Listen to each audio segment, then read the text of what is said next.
I want to talk about this picture. Now, the photo was taken by a man named Kevin Ramos as he was solo exploring an abandoned Georgia penitentiary. He actually didn't even realize that there was something wrong with the photo in the moment. It wasn't until he looked at it, and probably the longer you do, that you're gonna realize there's something off with the background. Before we dive in, thank you again to everybody who is listening to Creep Time, the podcast. If you want to check it out, the link is in the bio to listen on Spotify or Apple. In the background of the photo close to the door, it's really hard to see. Kevin himself actually had a difficult time finding this, but you can look to the window and you would see there is the face of someone in there. It really wasn't until he zoomed in on the photo when he realized that while he was in there, he was not alone. He tried to enhance the picture himself to see what he could find, and this was the result.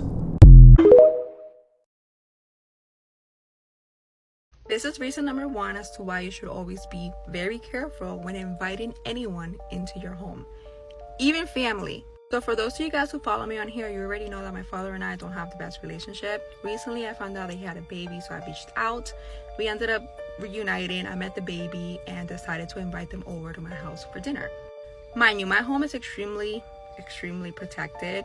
So if anybody comes in with any type of negativity around them, they're not gonna feel well. So he comes over. The minute he walks in, he starts to become ill. He said he felt like he was gonna faint, like he didn't know what was going on. They ended up cutting their visit short and practically rushed out of the door. I didn't think much of it and just decided to go on with my day. The next day, which was on Sunday, I woke up in the worst possible mood. I couldn't understand why I was in such a bad mood.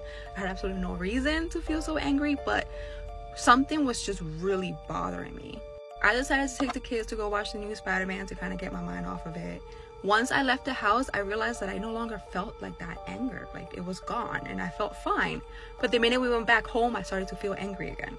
Decided to ignore it. I don't know why I keep ignoring things. Decided to ignore it, went about my day. That Monday I wake up, when I go downstairs, I notice that the house is dark. Like, there's this darkness around the house. My house is extremely light. My shades are always open. I don't like darkness. But again, busy with work, I kind of just get ready and go about my day.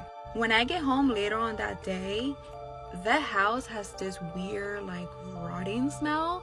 My kids can't smell it, but I can smell it, and it's bothering me. So I go around cleaning the house. I'm like bleaching, I'm scrubbing, I'm mopping. I'm like, where's that smell coming from? I even like deep clean the trash can, like in the inside, thinking maybe something spilled in there. I couldn't get the smell from like out of my nose. That night I go to bed and I end up waking up at exactly 3 a.m. So I'm like, fun, this is fun. I'm like getting chills even thinking about it. My mouth is so freaking dry. I go downstairs to get something to drink. When I go downstairs, I notice that the basement door is open. I never leave that door open. So I shut it, grabbed the water, and went back to my room. The minute I lay down, I'm paralyzed. This thing paralyzes me, and it shows itself.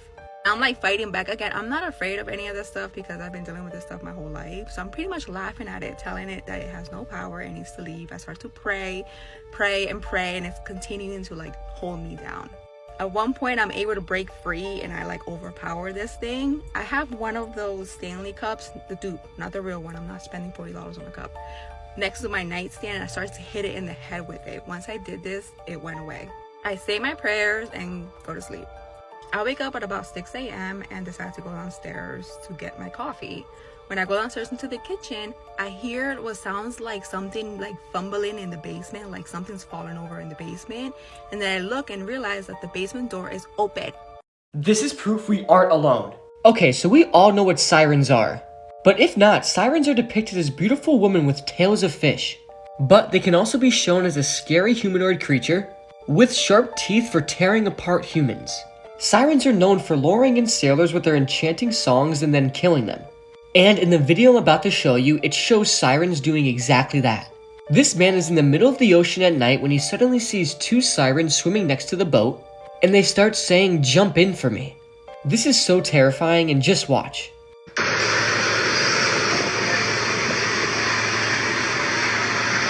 got another one over here?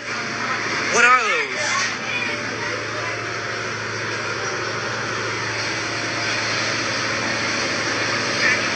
What the fuck's going on?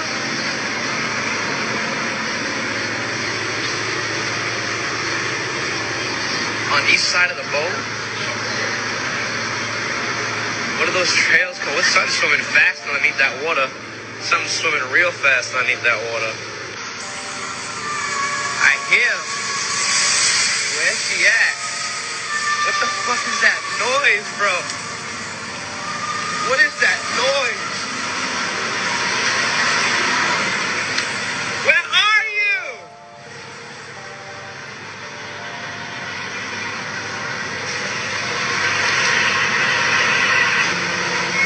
This is crazy. I heard it. I heard it. I hear it.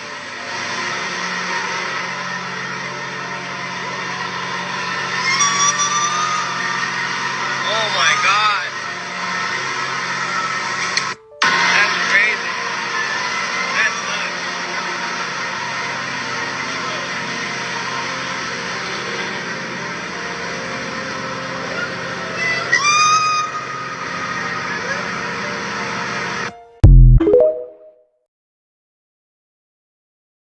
This is unexplainable paranormal footage. Late one night, a trucker was driving down a dark highway north of Marietta, Georgia, when suddenly he saw someone, a figure, what looked like a woman, walk out in front of his truck. This was the video his dash cam captured. Take a look.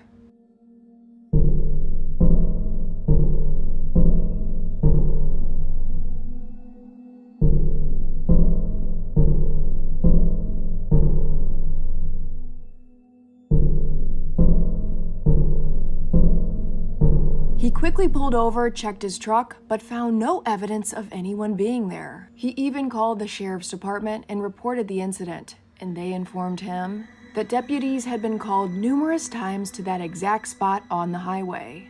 Other drivers had reported seeing the exact same thing, a figure crossing the highway late at night. Every time, deputies would check around the area, but were never able to find anyone. Yeah, that's grade A spooky. What are your thoughts?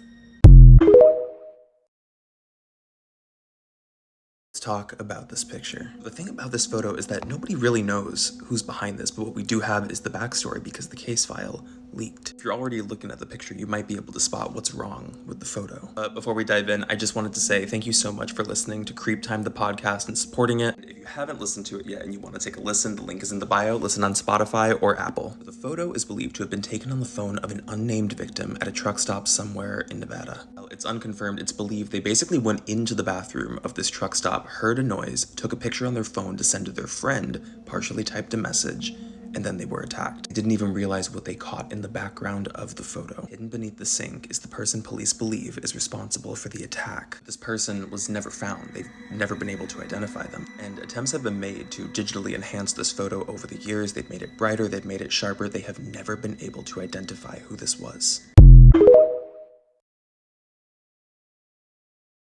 These men were out late at night when they caught something very disturbing on camera.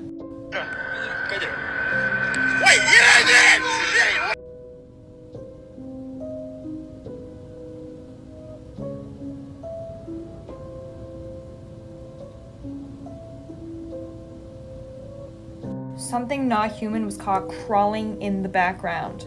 Could this be the cryptid the rake? Or maybe a skinwalker? Let me know your thoughts in the comments below. Also, check me out on YouTube for more scary stuff. Come on, guys. Link in bio. This story is incredible. A woman named Julie wrote, "In 2002, I lived in the San Francisco Bay Area with my husband and 2 toddlers. And I was grieving over the sudden passing of my mother a month before. She'd passed away suddenly at 52 years of age. On an average day, I left my babies at home with my husband to run a quick errand by myself. I drove a block through downtown Hayward to hit up the local grocery store. On my way home, I stopped at a red light wanting to make a left turn. This intersection had all blind corners, so it was difficult to see oncoming cars. My light turned green, I glanced both ways, waited the appropriate second, and then stepped on the gas pedal, but it wouldn't move. I tried again, nothing. The cars behind me began honking. I looked down under my pedals quickly to see if something had possibly rolled under the pedal, but found nothing. I then looked up, and suddenly a huge work truck loaded down with equipment ran his red light at what must have been 50 miles per hour. I was stunned. I quickly pulled myself together, stepped on the gas pedal, and it worked with no hesitation. And then, in that moment, suddenly I smelled my mother's perfume. It was an amazing experience. It seems that Jilly had someone special looking out for her that day. Stories like this always fascinate me. What are your thoughts?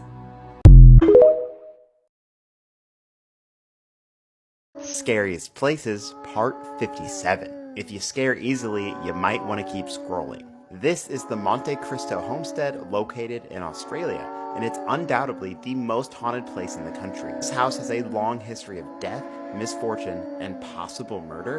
In 1961, the body of Harold Bewley was found in the bottom of the staircase. It's unknown whether he killed himself, it was an accident, or somebody murdered him. Annie Crawley, no older than 8 years old, died by falling out of a balcony. She didn't die on impact, but she couldn't survive her injuries. And finally, Elizabeth Crawley, the lady of the house, was found dead at the bottom of the staircase. It said she fell, but she may have been pushed. No one knows. This house is incredibly haunted. People have reported so much paranormal activity in this house, including footsteps, knocking on doors, moving furniture, apparitions, dark energy, and cold spots. And I'm sure there's a lot more. Today it's a hotel and you can stay a night in this house for yourself.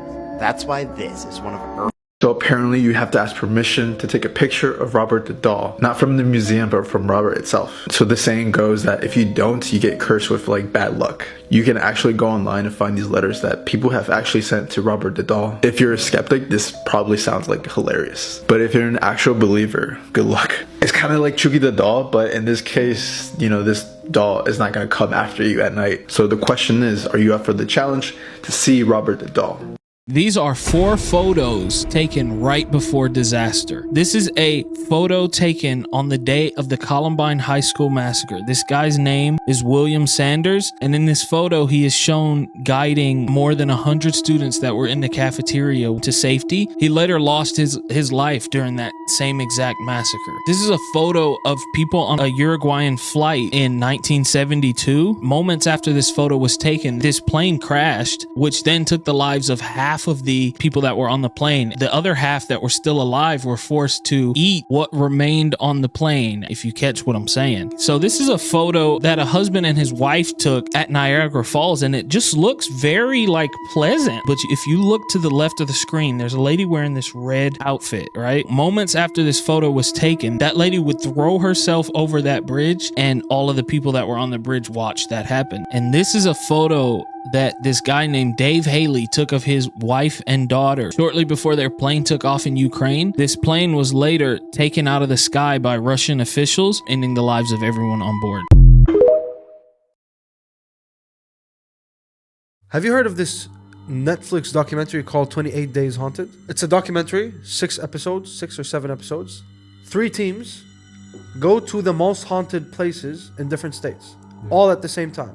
And they show you actual footage of things happening, things moving around. Like, they went to this room apparently where a lot of people were killed or something like that. They were inside a place with all closed windows. There were no breeze, there was nothing, yeah? And in that big hall, there were a lot of cabinets and drawers. They went in for a few minutes, went out, every single drawer and cabinet was open. Everything was just opened. They had a camera, so they set up the whole place with cameras, right? They can't go with a big camera crew inside. They replayed that part when they were inside. What happened? How did this happen? You see them all opening slowly at the same time. All the drawers coming out, all the doors opening.